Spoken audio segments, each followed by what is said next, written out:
when a man walked to the middle of the avenue of eternal peace.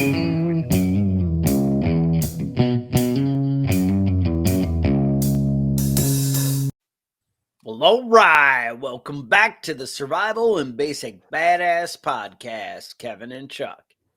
Well, today we're going to talk about prepping for the apocalypse. The last episode, we kind of laid out how a biblical apocalypse would play out and what that kind of entails.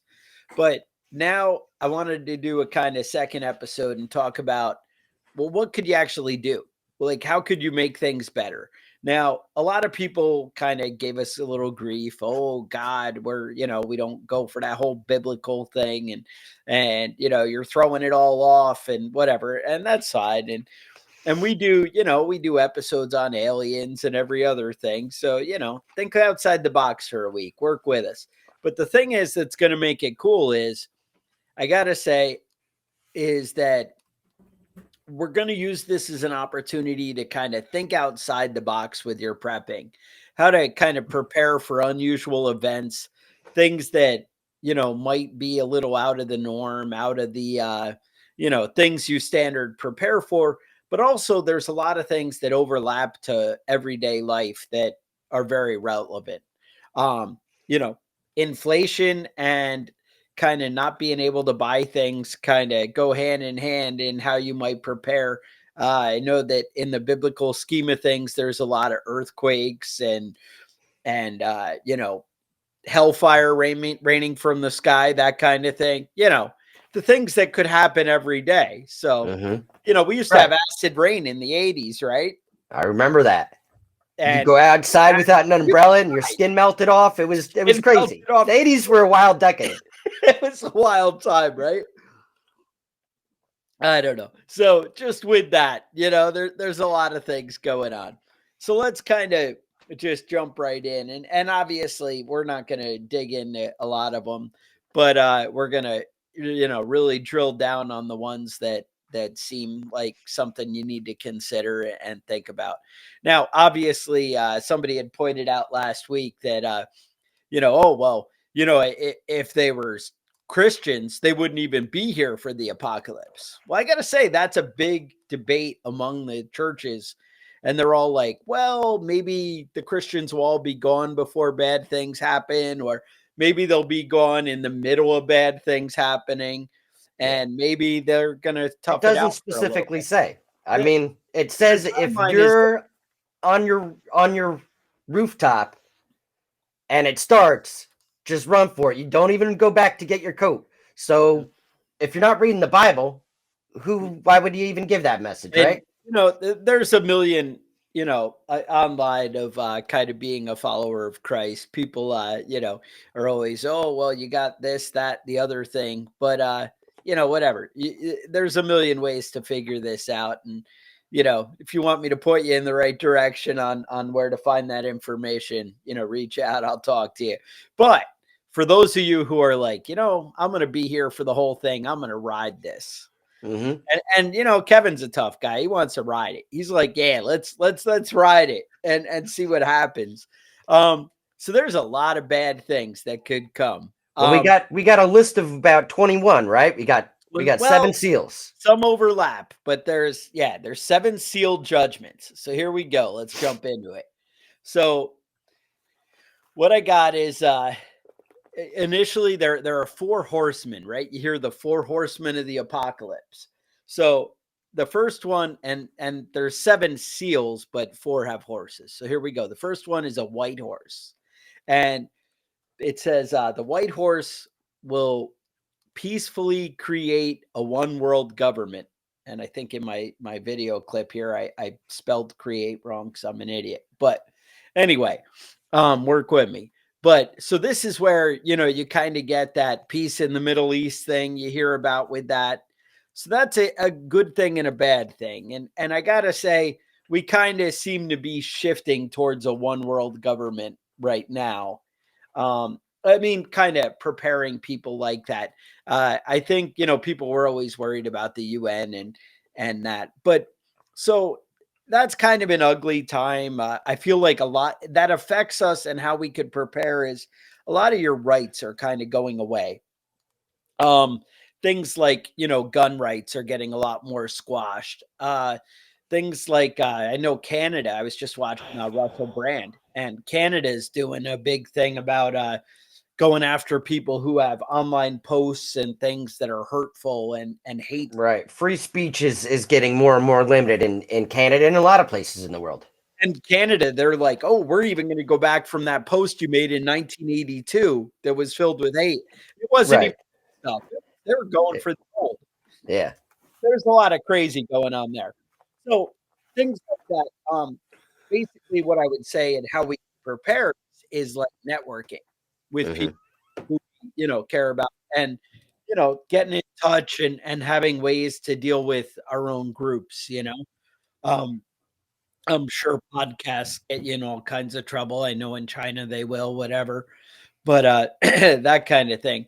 The other thing would be maybe, it might get more difficult to store food. They had written in that stuff about, people hoarding food and long-term food storage. And, how much did we shun people who bought a lot of toilet paper and that kind of thing during COVID, right? Right. Oh, those evil hoarders ruined it for the rest of us, right?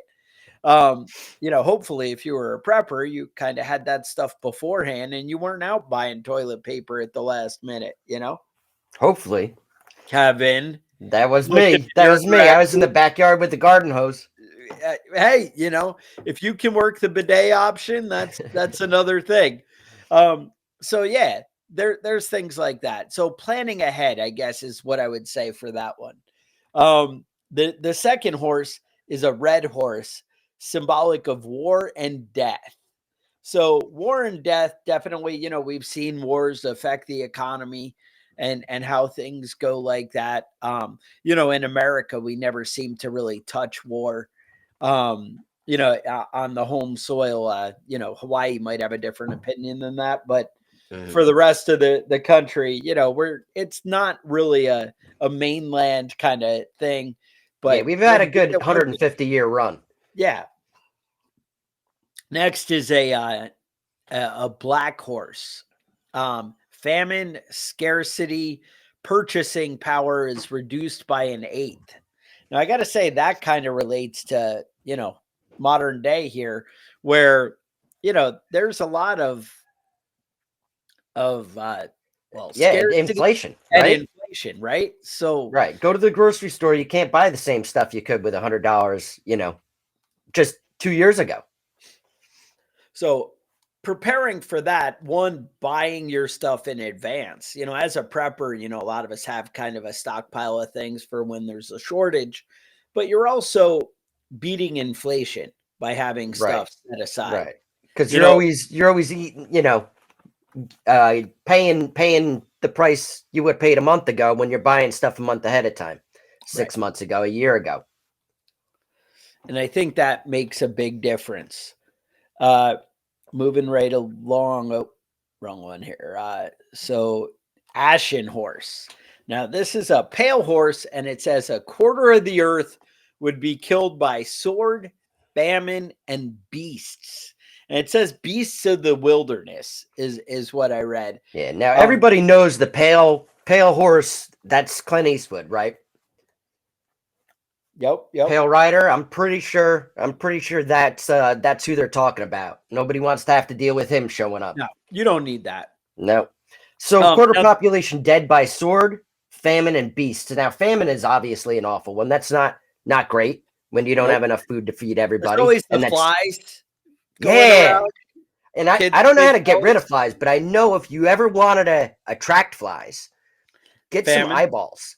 Oh, it seems like whenever you see those third world videos of the third world country, they're just flies all over these people's eyeballs. Yep. Well, because they're trying to suck the moisture out of your eyes. Is that what it is? That's what it is. Kind of gross.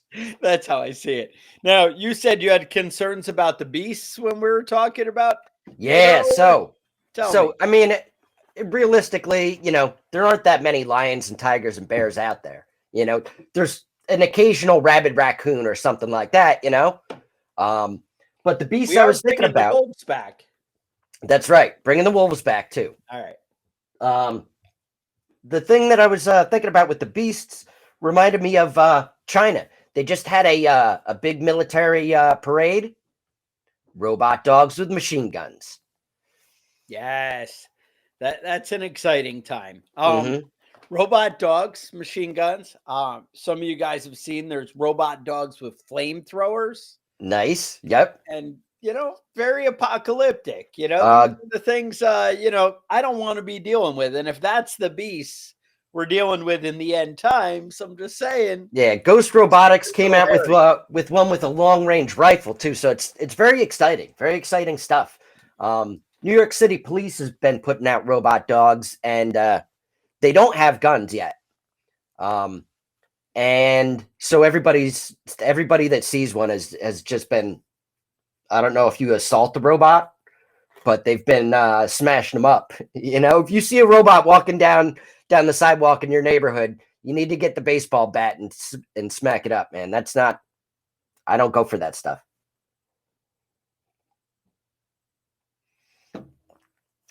All right. Quickly. Yeah, go ahead.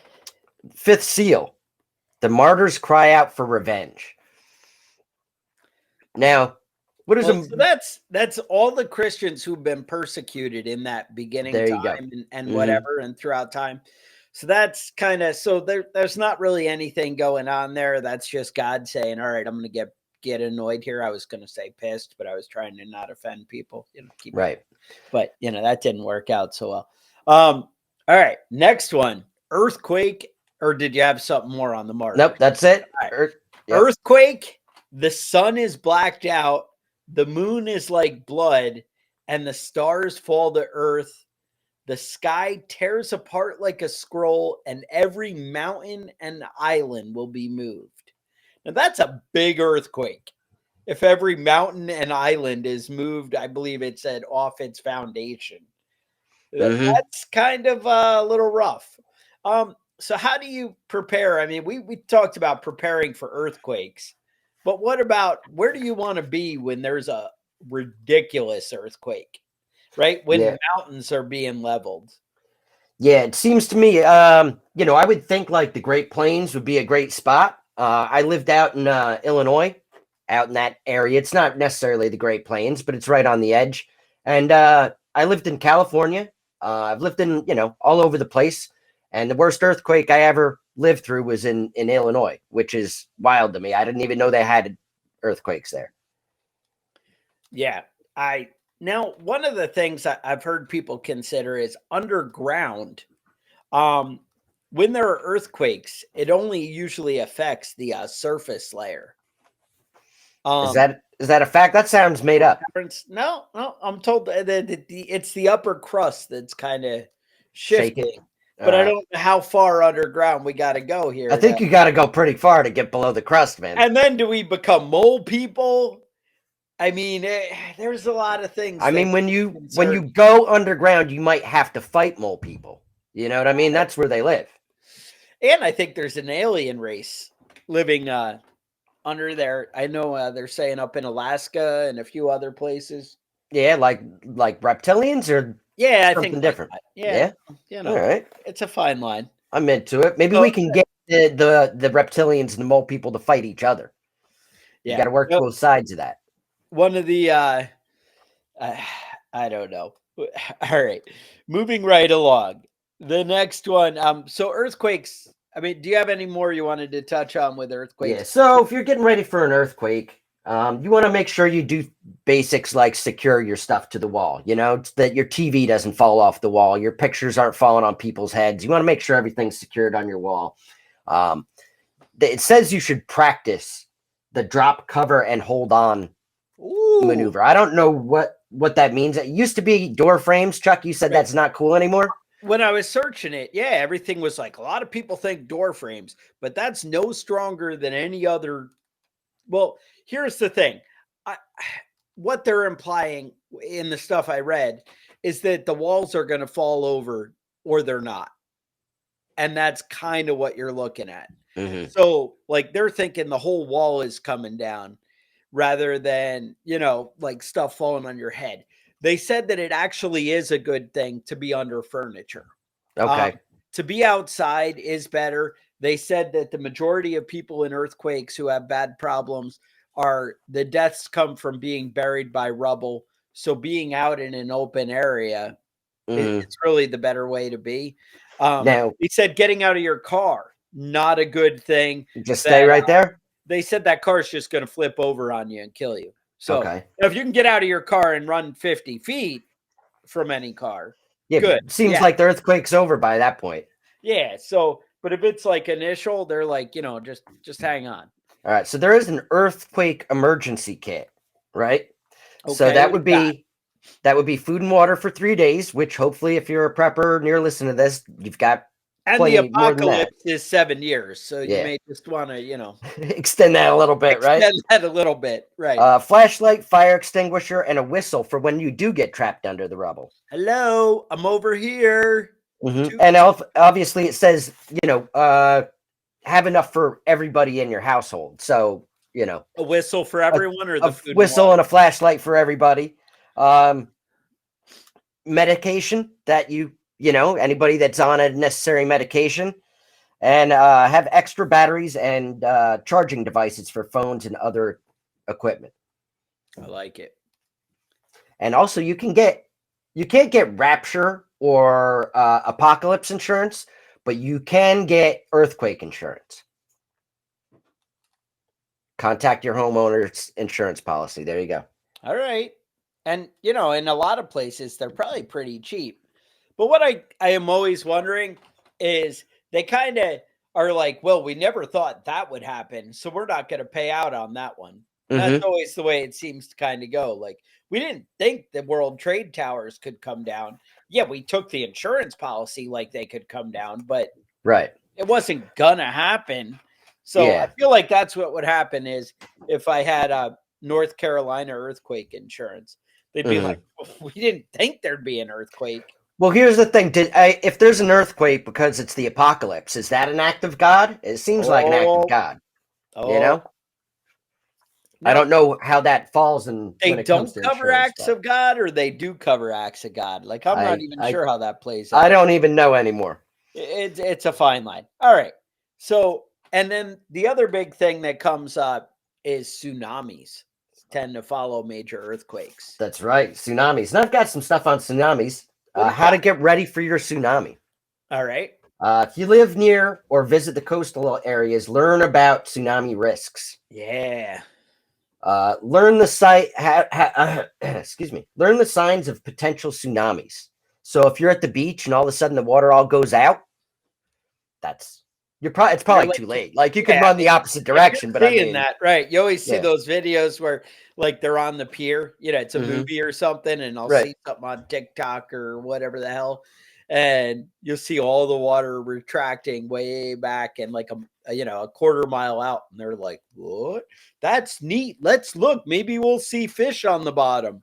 And they're all looking and go out looking for shells and stuff. And then you have one guy who's like, I know what this is. I listen to the Survival and Basic Badass podcast, and I should be running the other way.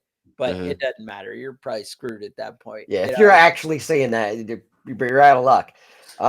You should know your community's evacuation plans.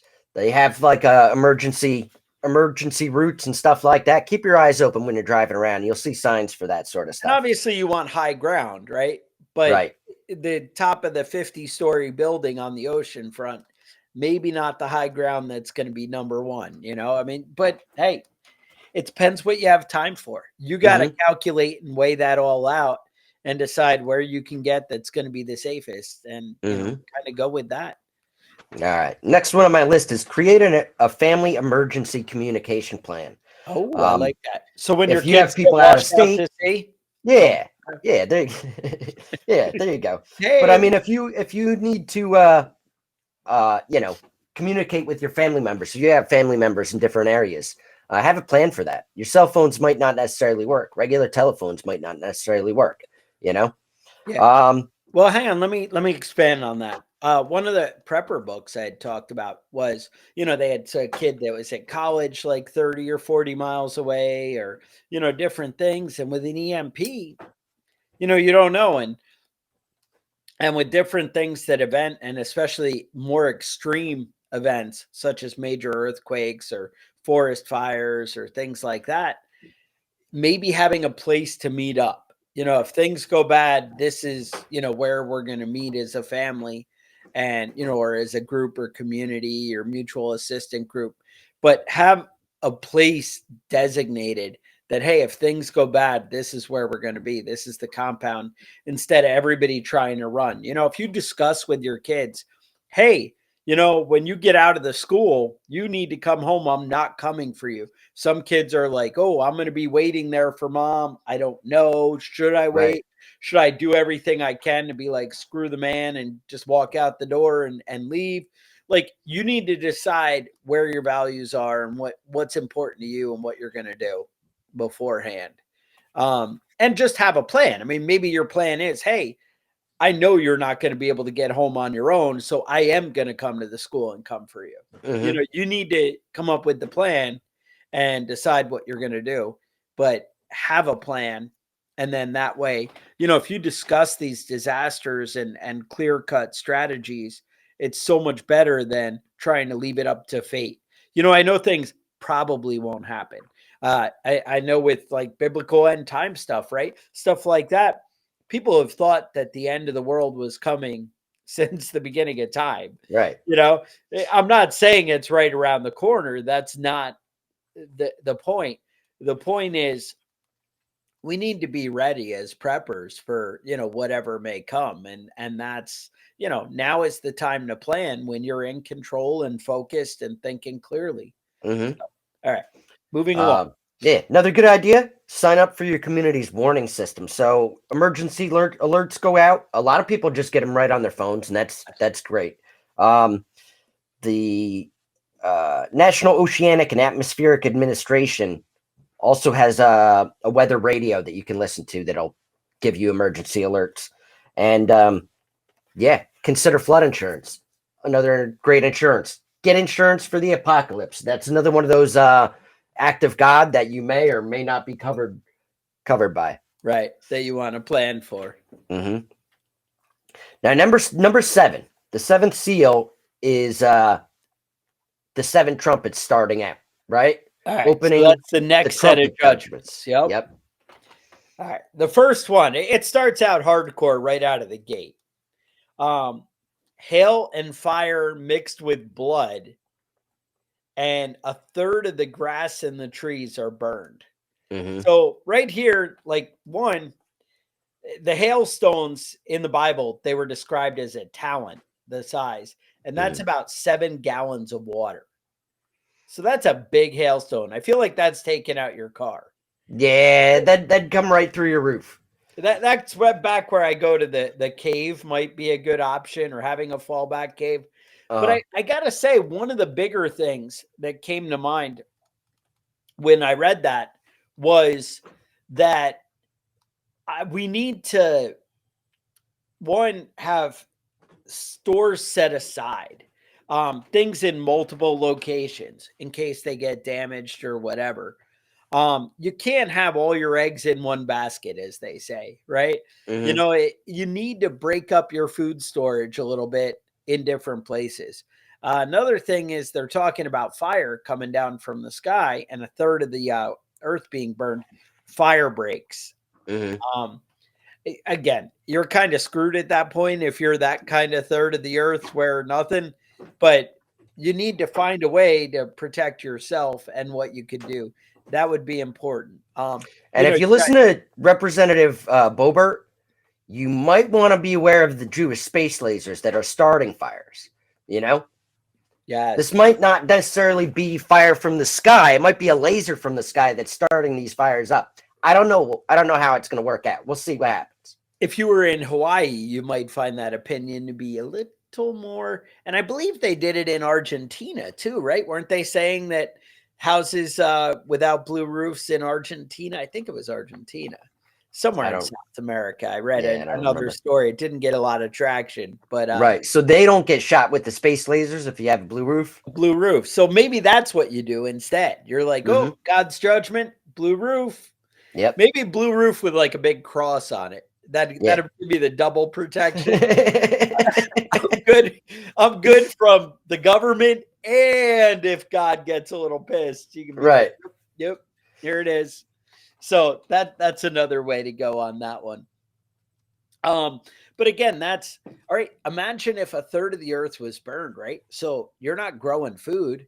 You have livestock set aside, but your livestock, how are you going to feed them? You might be able to butcher them and get through the next week, month with whatever Right.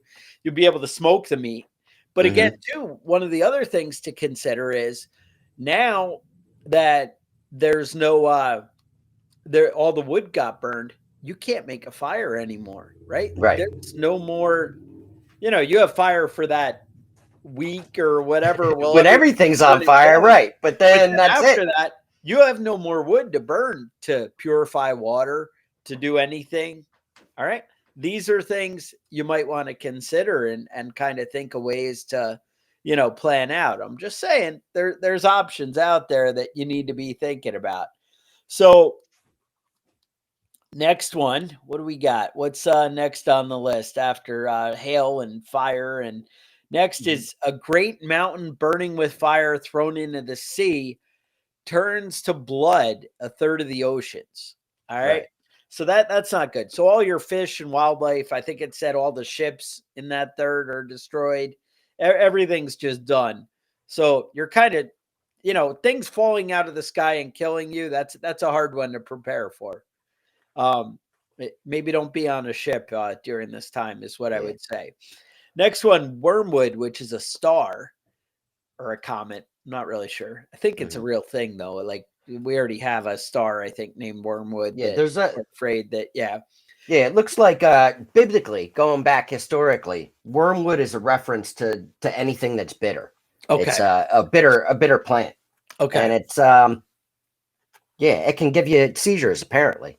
Oh, Uh, I think they said there's another one. arsenic and is they seem to think that's probably what it's going to be. But wormwood falls from heaven and turns a third of the rivers and springs bitter. So that's what you're dealing with there. So again, we're talking about you need water storage. All right. A third of the river and springs. And it says and springs. So having a Right. well or something may not be a solution. Mm-hmm. So we need to think of ways to deal with this. All right. So it's possible we don't have firewood, but Right. a still would be an option if we do. Being able to evaporate water, into and let it condensate again. There is a way without firewood that you could do a solar still. Right. Now, a solar still, you basically have a container with like a glass cover. You could even do like plexiglass, clear tarp, different things. And basically you lay it, the glass lays across the top of it. It's a sealed box with the contaminated water in the bottom, and you angle the top towards like a trough so that the water evaporates, collects on the top, and then kind of travels, downward and then drops into the trough. I've also seen ones where you put like a rock in the middle over a tarp, a clear tarp, and you have the bucket And for it clean right. in the middle, and then the other moisture stuff, vegetation, anything with moisture. Because obviously, when it cools at night, that kind of thing, you go with the solar. It evaporates up into steam in the hot day, and then Right. And then evaporates as it condenses. cools down and condenses and goes back down. So that's something to consider. There is a company. There was a guy who's been reaching out to me. I think his name was Brian, and I haven't decided whether I'm going to do an episode with him for the podcast, but he's got a really awesome website, and it's called let me see. I think it was like aquaria.world. Either way, I'll put it in the show notes so you guys can link to it. But basically, they have a evaporator system that evaporates just moisture out of the air and puts it into a big container and provides fresh water. Now, this does require electricity. I know they have options where they talk about a solar setup to power it and different stuff. To me, it looked like it was a kind of expensive um, option. However, on the flip side of that, it's expensive, but water is kind of the foundation of life. And if you're the only guy who has water, you might be pretty cool. So again, you have something like this, you're going to want to protect it. You're going to want to find ways that it's not going to get destroyed. We talk about backups and redundancy, being able to patch bad plumbing things that come up. These are things you need to think about. One of the things when the stores and you can't go to the hardware store, you can't do anything if times get really bad, during even wildfires or whatever, your local hardware store is probably not opening up on the corner when everybody's evacuating. Yeah. They say that actually Walmart will still be open. Well, they said that they knew that Jesus was the Messiah because when he was a carpenter, he only had to go to Home Depot once for each project. He didn't have to keep going back like you and I do. That would be the kind of proof that I'd be looking for. Yeah, so you need to, I mean, when we're talking about things like this, having those extra supplies, having extra plumbing supplies, piping, things like that, extra lumber. That's the sort of stuff that, as a prepper, you should be thinking about. Not just the tools to do the job, but some of the materials that you need to do the job. Right. Having some extra tarps, having some extra lumber, having an extra bundle of shingles, that sort of stuff is, it's also prepping. I will say it's a delicate dance between being a hoarder and being well prepared. Yeah, it's close to my heart there. It's a fine line, right? Yeah. All right, I'll just put that out there. Now, all right, we had everything go better. A third of the sun, stars, and the moon are diminished. Now, is this from the smoke from all the fires? I don't know. Who knows what the Bible's talking about there. Yeah. Now, if we talk about like a giant meteor, we talk about a mountain burning with fire thrown into the sea. That's a bad one. Yeah, it's nuclear winter is what that's sort of thing. Is what we could be dealing with, right? Meteors did that. That's how they took out the dinosaurs, or how they think what happened. Same thing with a massive nuclear exchange. All right, now next one, demonic locusts. Oh, my favorite one, right? And torture people for 5 months, and I believe it says that people will wish for death, but death does not come. Mm-hmm. That doesn't sound good. Now, no, it doesn't sound here's pleasant. the caveat here. Now, so maybe the rapture happens at the beginning. That's when all the Christians get called up and they all disappear. One will be working in the field or two will be working in the field and one will be gone and one will be there, the whole thing. So you can still accept God according to the Bible after that happens. Mm-hmm. And if you don't take the mark, if you have the mark of God. Now, it's not just taking the mark. I think you also need the mark of God, meaning that you've decided to follow Christ. Mm-hmm. Those locusts won't sting you. Oh, word? Yeah. So I just had to put that out there. I mean, at that point, you can be like, hey, now if you've got the mark of the beast thing, then forget it. You're just, the locusts are coming for you. So what could you do to avoid these locusts? Now, well, I mean, when I first read this, I used to think of the demonic locusts were like Apache helicopters or something, right? People have said that, but I don't think, because they say it comes out of a pit from hell. Right. Well, that's how you know it's demonic, right? Evil grasshoppers coming to get. Right. I tried to have AI, Chat GPT or something. I think I've been looking at a new one called CapCut or something, and that draws pictures for you, with the AI. Bing does it. And I typed in the biblical description so I could get a picture to drop it on there. They were so far away from anything, I didn't even bother saving any. They were that bad. But the description is, it has like a crown on its head, a gold crown. It has long hair like a woman, a face like a man, teeth like a lion. And I believe there was something, it looked like a locust or scorpion. So you have all this kind of tied together. And it definitely maybe didn't say that it looked like a scorpion, but it said that it would sting like a scorpion. All right.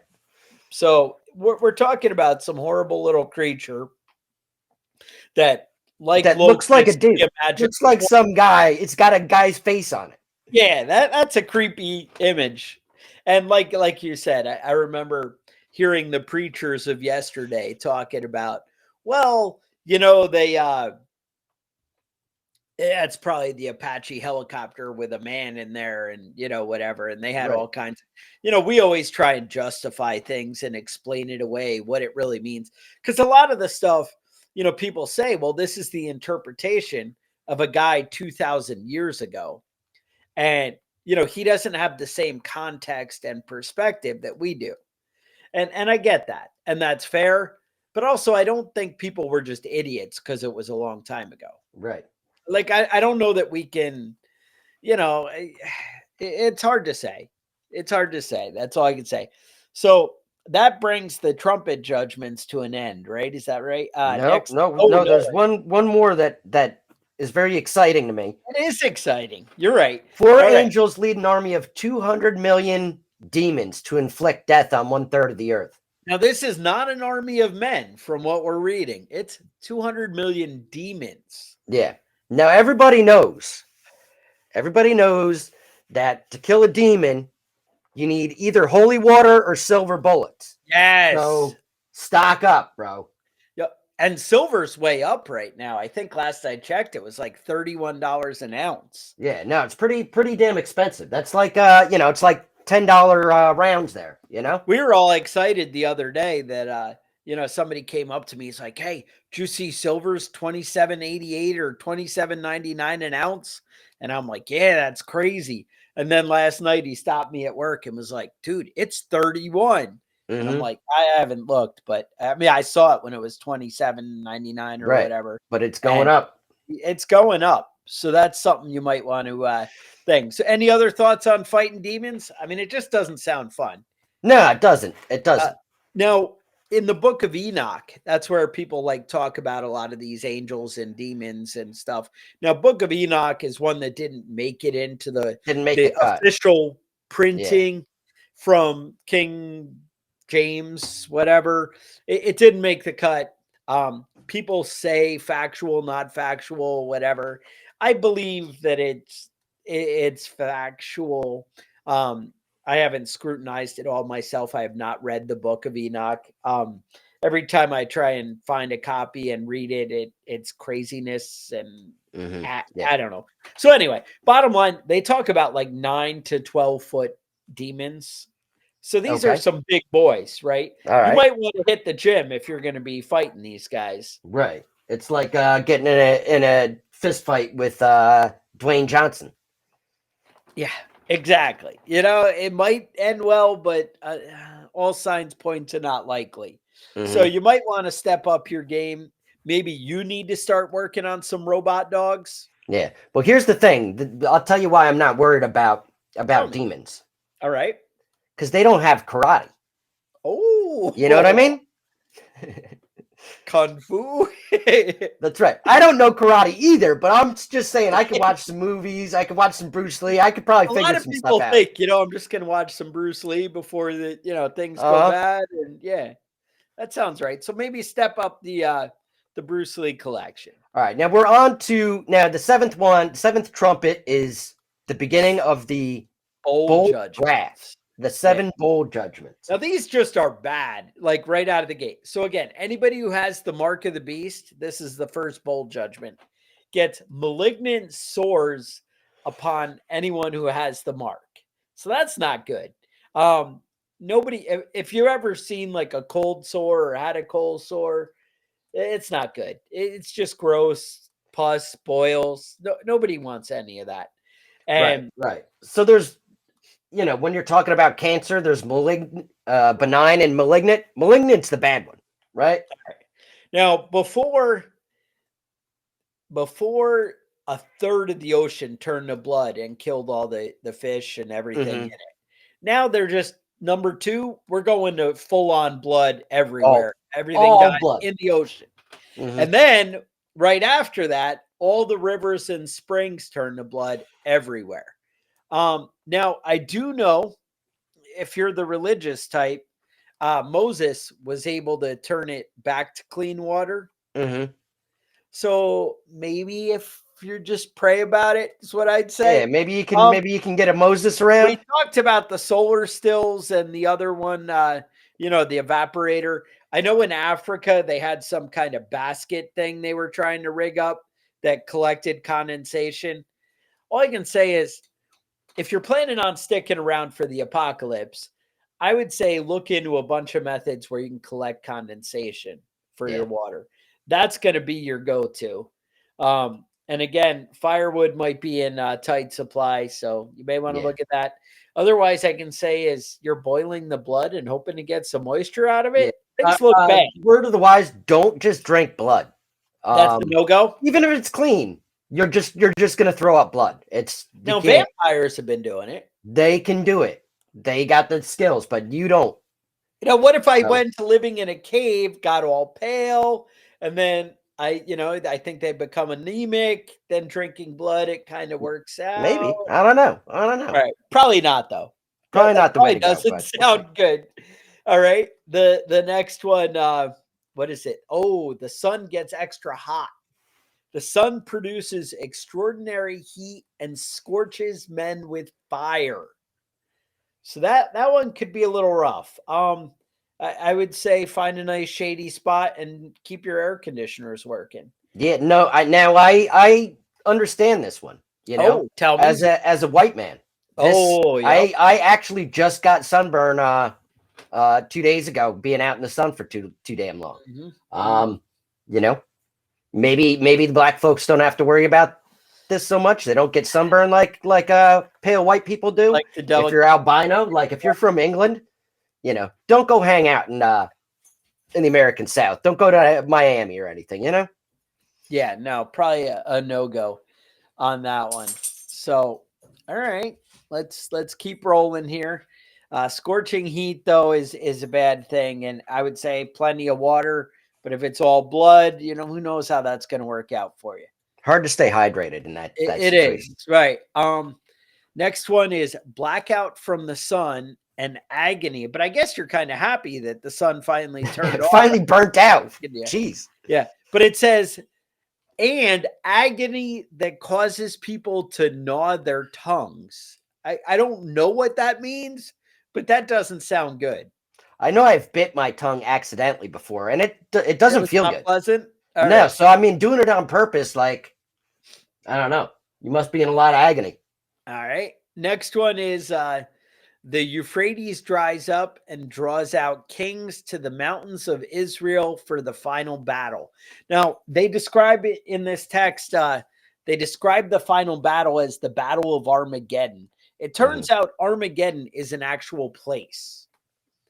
There is like northern Israel in the mountains is where this battle is going to describe. And it's like in biblical maps, it is like Armageddon. I think if, that's something that interested you, you could actually search out, where is Armageddon on a map and whatever, you should be able to, sort it out. It's not going to be your modern atlas probably, but when you go back to yesteryear, I know the Bibles used to have the old school maps in it. I can maybe find something and post it up if you were interested. Just saying. Last one, light and sound announces the greatest earthquake the world has ever known. Now, we've already had an earthquake that moved every mountain and island from its place. So it just can't be good. That one, I think, kind of brings it all to an end. And that's kind of where it leaves you, at the end. So it's an ugly world out there. Yeah. And that is our take on biblical judgments and how to prepare for it. Yeah, and if you can make it all the way to the seventh bowl of wrath, and you're home free, you get the prepper gold star. You do get a gold star. I'll tell you what. You make it past the 7 years, send me an email, and I will send you a patch. Free t-shirt. Kevin, we're going to make up a special I Survived the Apocalypse shirt that you got to get through the 7 before I'll let you order it, though. All right. That seems I'll let you reasonable. order it now. You can put it in the drawer, but I don't want you to wear it. Nobody can wear. I don't want to see any pictures of people wearing this shirt. Right. I'll tell you what. I'll put it up there. You guys can order the shirt, but I want you to hold on to it till you make it to the end, Mm-hmm. and then you get to wear the shirt. Then you can wear it. Be like, "Yep, badass." Mm-hmm. Yep, exactly. So I'm going to do that. I'm going to put that together for you guys. But like I said, I don't want you wearing it till you make it to the end. Or, I don't know. We might work it out. If you email me, we can work out a special situation. You might be able to wear it. But we'll figure it out. Anyway, you want to tell us that you hate the Bible episodes. Now, I got to say, we've come to an end. This is the end of the biblical episodes. Like that series, done. This is 2 episodes. You had to tough it out. It was a little rough. But you want to tell me that you were so unhappy, so offended, so whatever. That's all right. Email me at preppingbadass@gmail.com. Also, I was supposed to mention it in the beginning, and I forget as always. You need to like and subscribe. You need to put comments in the iTunes or wherever the heck it is that you download podcasts, Spotify. Turns out more people are using Spotify than they're using Apple anymore for podcasts. So you want to make sure you leave us a review on there. I really will try and remember to prompt you guys in the beginning because they say that nobody's listening at 46 minutes. I don't know. You're still here, right? So, I mean, you, because you're listening to it. And so therefore you heard it and you get the idea. Anyway, questions, concerns, email us at preppingbadass@gmail.com. You can also check out our awesome gear. I got an awesome VA healthcare shirt that I put up on there. You might want to check that out. Some cool coffee mugs. I got some cool stuff getting together for prepper camp. I know you guys, I mentioned North Carolina, late September. You can meet me in person at prepper camp. I'm just saying. Yep. I'll be there. I'll be giving a lecture on EMPs. Rick Austin, who does the Secret Garden of Survival, he'll be there giving lectures. He actually kind of runs prepper camp. He's the man behind the plan on that one. But there's a lot of cool things coming. Like I said, I'd love to see you there. But with that, I would say stay safe, and we will talk to you guys next week.